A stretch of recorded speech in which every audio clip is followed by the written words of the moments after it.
सम्माननीय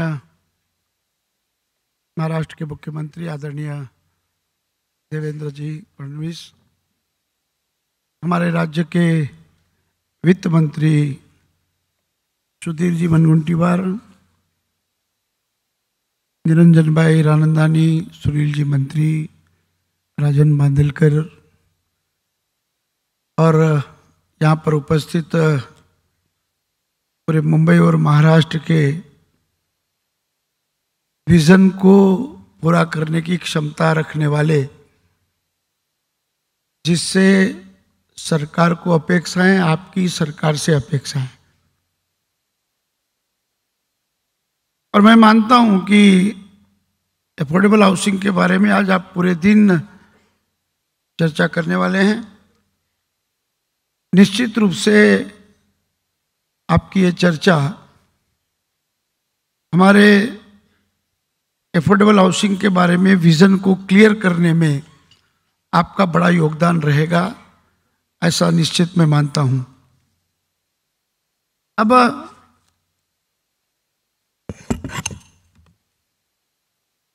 सुनील जी ने और निरंजन भाई ने बेसिकली कुछ बात जो बताई रेडी रेक्टर की, टैक्सेशंस की, इस विषय पर भी माननीय मुख्यमंत्री, माननीय वित्त मंत्री जी के साथ भी प्रारंभिक काल में चर्चाएं हुई हैं। और निश्चित ही जब पूरा गृह निर्माण धोरण और अफोर्डेबल हाउसिंग के बारे में सोचा जाएगा तो उसमें इन सारी बातों का विचार तो होगा। अब मेरे मन में कुछ प्रश्न ऐसे हैं कि जहां पर मैं खुद इस परिसंवाद को आप किस दिशा देते हैं और उस दिशा में हम इस अफोर्डेबल हाउसिंग के विजन को हम अचीव कर सकें। आज बिल्डिंग इंडस्ट्री शायद मुंबई और एमएमआर विभाग में ऐसे कितने तैयार घर होंगे जो बनके तैयार हैं लेकिन उसको ग्राहक नहीं है। जो मेरी जानकारी है, मैं क्या कहना चाहता हूं शायद आप भी समझते हैं। Under process last 5 to 10 years इतने हाउसेस हैं कि जो गति नहीं पकड़ रही है, स्थिर पड़ा हुआ है। 5-10 साल से योजना वहीं की वहीं पर है। ऐसा बहुत बड़ी मात्रा में हाउसिंग एमएमआर रीजन्स में पड़े हुए हैं। जो भविष्य का नियोजन जिनके हाथों में है, इनमें से बहुत सारे विकासक भाई ऐसे हैं कि जिसके पास जमीन है, भविष्य का नियोजन है, लेकिन क्लैरिटी नहीं है। शायद उनके मन में जो सरकार की ओर से क्लैरिटी चाहिए और सरकार को जो क्लैरिटी आप लोगों से चाहिए, कहीं ना कहीं पर इसमें समन्वय होने की आवश्यकता है। चौथा जो उल्लेख निरंजन भाई ने किया कि टेक्सटाइल की जगह, देखो टेक्सटाइल की जगह का नियोजन करते समय भी आपसे सहभाग सरकार का हुआ होगा। और तब हम ये मानते थे कि 1.25 लाख गृहिणी कामगारों को घर ये टेक्सटाइल की जमीन में से मिल जाएंगे। अब वो पूरा चक्र क्या हुआ ये आप भी जानते हैं, हम जानते हैं। आज तक उसमें से 25,000 गृहिणी कामगारों को भी घर नहीं दे सके हम। ये रियलिटी है। बाकी पुलिसमैन के घर वगैरह हम जाने दें, उन छोड़ के जो एसआरए के माध्यम से पुनर्वसन की योजना झोपड़पट्टी की, जो पिछले 5-7 साल, मेरा ये मानना है कि हम सरकार इस नाते, विरोधी पक्ष और शासक पक्ष की बात नहीं है, लेकिन जब सार्वजनिक विषय होता है उस विषय में निश्चित रूप से हमने म्हाडा और एसआरए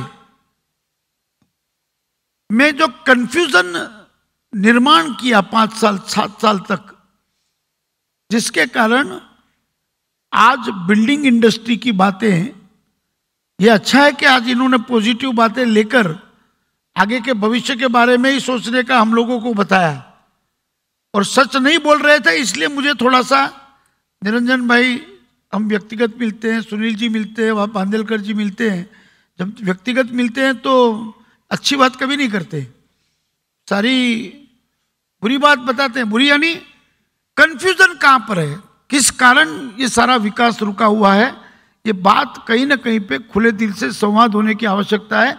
ये संवाद न होने के कारण पिछला 5-7 साल बिल्डिंग इंडस्ट्री बहुत पीछे रही। अब हम कहेंगे कि ये समन्वय का अभाव था, या सरकार की त्रुटि थी, या विकासकों की त्रुटि थी, या विकासकों को कुछ अधिक मात्रा में उसमें आगे बढ़ना था। लेकिन इन सारी बातों को हम छोड़ दें तो भी आज एक अफोर्डेबल के बारे में चर्चा करते समय मैं जो जान सका हूं और मैं जो समझता हूं कि अंदाजित 20 लाख घर महाराष्ट्र में बनाना है, ऐसा हमारे दिमाग में है। और हो सके तब तक 11 लाख घर तो सिर्फ मुंबई में बनाना है, एमएमआर रीजन में भी नहीं, मुंबई में। और 7-8-9 लाख नैना प्रोजेक्ट के साथ, या नवी मुंबई, पनवेल, नागपुर, औरंगाबाद, ऐसी जगह पे। तो थोड़ी सी क्लैरिटी और कुछ दिनों में निश्चित रूप से आएगी। अब हम तो ये चाहते हैं कि आप जो चाहते हैं वो आप बोल दो, हमको इस विजन को पूरा करना है, सर्वसामान्य को घर देना है।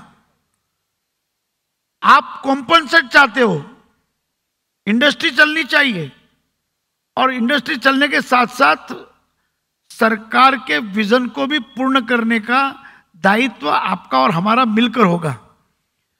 आप जो चाहते हैं उसके बारे में निश्चित सकारात्मक दृष्टि से सरकार विचार करके आगे कदम उठाएगी, तो ही हम आगे बढ़ पाएंगे, ऐसे हमारी मानसिकता है।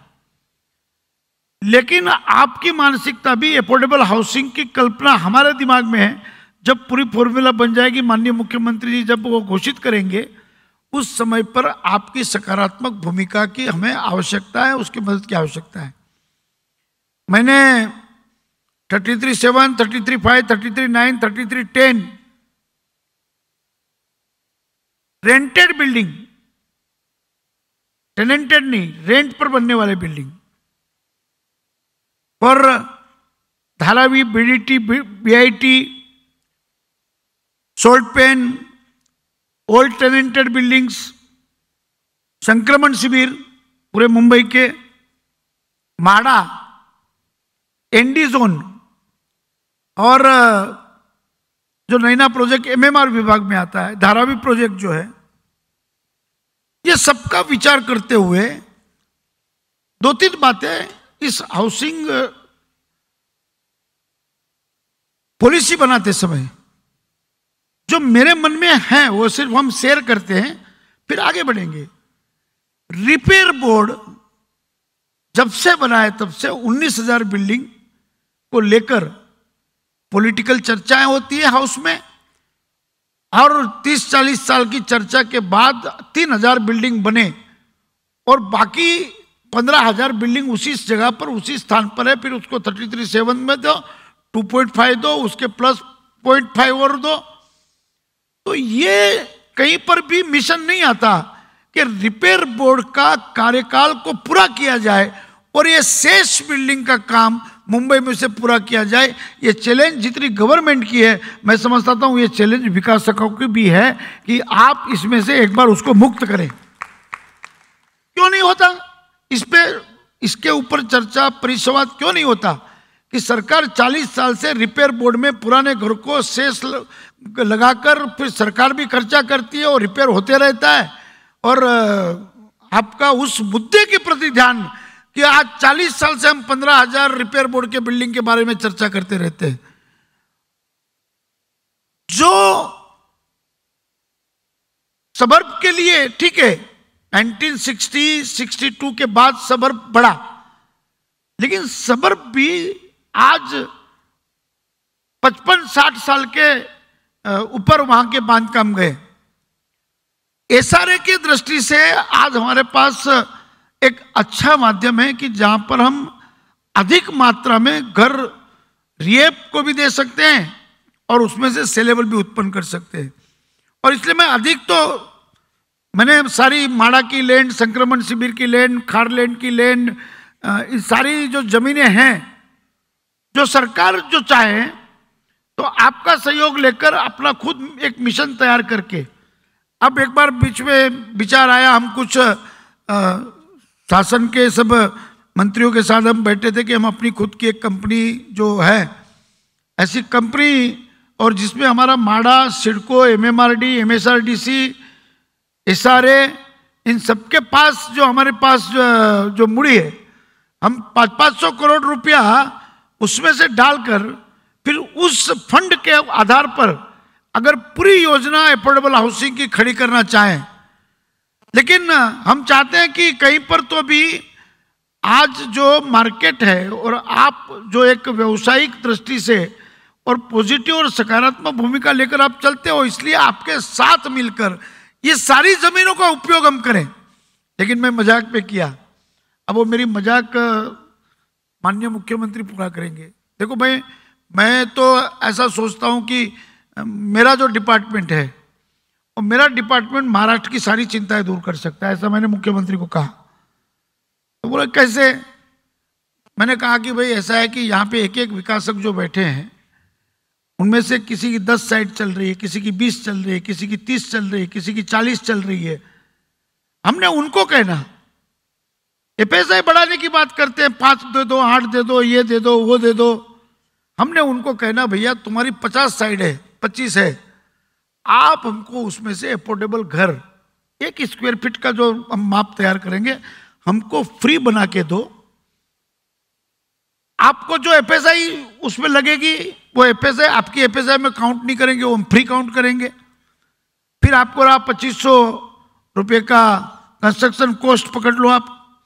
हमको 11 लाख घर अगर मुफ्त में इस तरह से मिल गया तो उसकी कॉस्ट जो माननीय मुख्यमंत्री तय करेंगे बेचने की, 3 लाख करोड़ रुपया 4 साल में महाराष्ट्र राज्य के हाथ में दे देंगे, ताकि किसान सिंचन और महाराष्ट्र की सारी जरूरतें आप पूरी कर सकते हो। अगर आप हाथ में हाथ मिला लो, ये थोड़े में हमारा विजन है। निरंजन भाई बोलेंगे कि 4 साल ये सफलतापूर्वक आप करोगे तो उसके बाद में हमको क्या करना, तो निश्चित निरंजन भाई उसमें विचार करेंगे, कुछ ना कुछ और नया करेंगे। कितने साल एक ही बात करते रहेंगे, एक ही काम करते रहेंगे? चिंता तो है, मैं मानता हूं, चिंता नहीं है ऐसा नहीं है, लेकिन रास्ता तो है।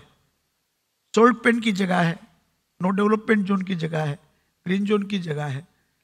ये आंकड़ा जो भी माननीय मुख्यमंत्री के मार्गदर्शन में तय हुआ है वो बनाना कोई मुश्किल नहीं है, आसान है। आप दिल से मांगो, डर दिखा के मत मांगो।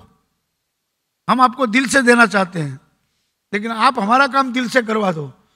बस ये समन्वय माननीय मुख्यमंत्री के निर्देश पर और उसकी सलाह के आधार पर हम चलेंगे। बहुत बहुत धन्यवाद।